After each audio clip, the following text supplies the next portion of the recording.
Thank you for the great introduction. I don't even have to give a speech right now, I should just walk out. So, I have a lot of people to thank, as well as a little bit of knowledge that I've learned over my extensive 19 years experience on this earth. And I'd like to share it with you all.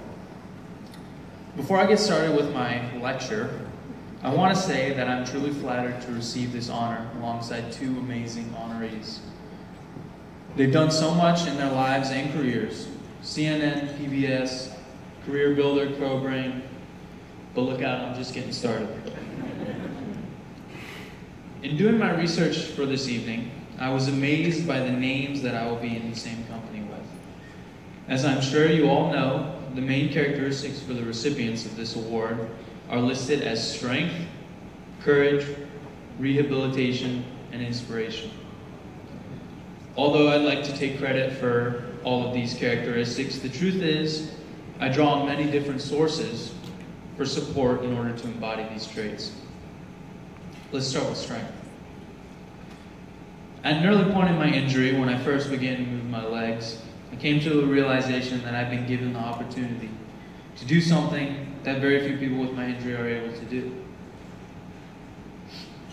And that's walk again. I sure as hell wasn't going to let that opportunity go to waste, and I knew that I would have to call on my strength to get it done. Now initially, my injury left me with no physical strength whatsoever. So I knew I'd have to call on my mental strength. My competitive mindset, instilled in me at a young age by my coaches and teammates throughout my athletic career, is what helps me do one more set, take one more step, try one more time in everything that I do. So thank you for that. Courage goes hand in hand with strength. Anytime I didn't want to do something or didn't feel like I had the mental toughness to get something done, my parents were right there reassuring me I could. I'm not going to look over there because I know they're crying. They showed me not only what I'm capable of, but that it shows strength to recognize when to accept the help of others. My family has given me more courage than I ever thought possible. My brother Alex, my aunts Tam, Linda, Paula, Nancy, and my grandmother, affectionately known as Marmee, have all given me courage in one way or another as I turn this challenge into a victory, and I thank them all.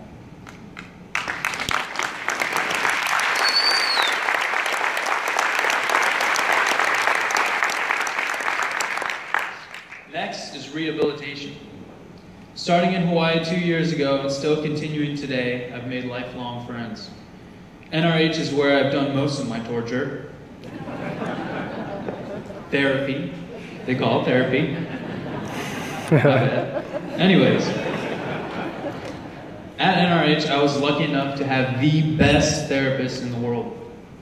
Lauren Russell, Megan Mahaffey, Katie Seward, Lara McAteer. You guys are awesome. You guys gotta stand up. You guys gotta stand up. Yeah, give them a round of applause. Give them a pay raise. Give them a pay raise.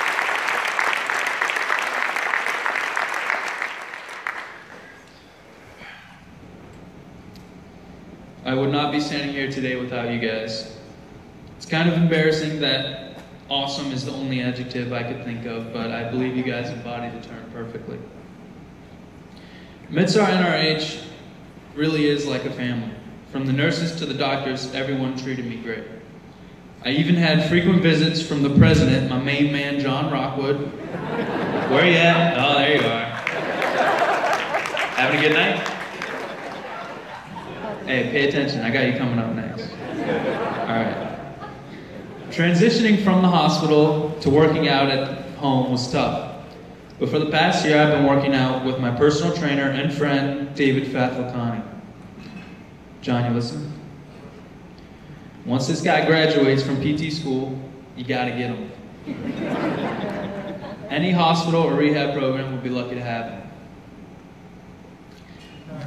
He's hired. I like it. Yeah, let me get that in right.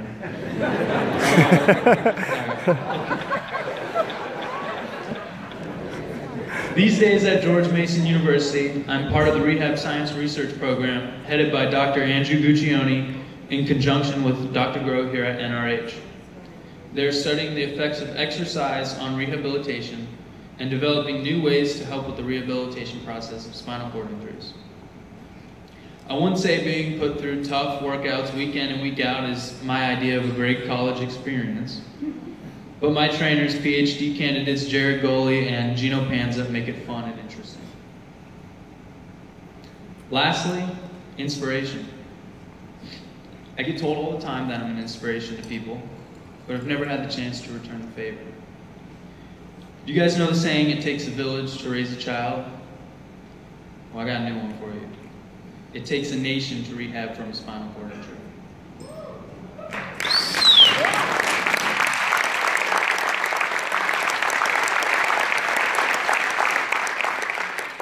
The nation I'm talking about is Nick Nation, headed by the two wonderful ladies that introduced me, Chris Bachman and Sandy Horner.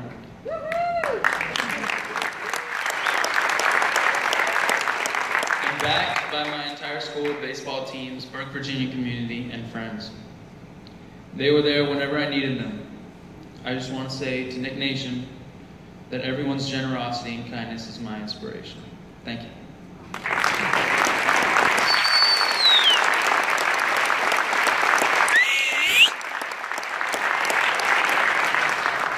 What's in store for me now?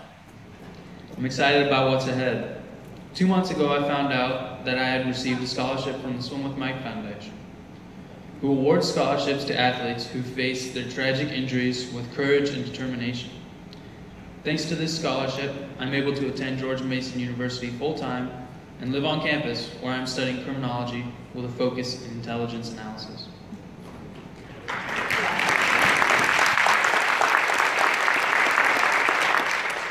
I just received my security clearance, which will allow me to start my Pathways internship program at the State Department this winter. I've got a hunting trip coming up, even though my mom doesn't approve, and a ski trip planned in the near future. I'm looking forward to continuing my rehab with Dr. Guccione, Gino, and Jared for as long as they'll have me. And now I can say that I am the recipient of this prestigious honor, the Victory Award. A heartfelt thanks to everyone I mentioned who made it possible for me to walk up here and receive this accolade. Thank you.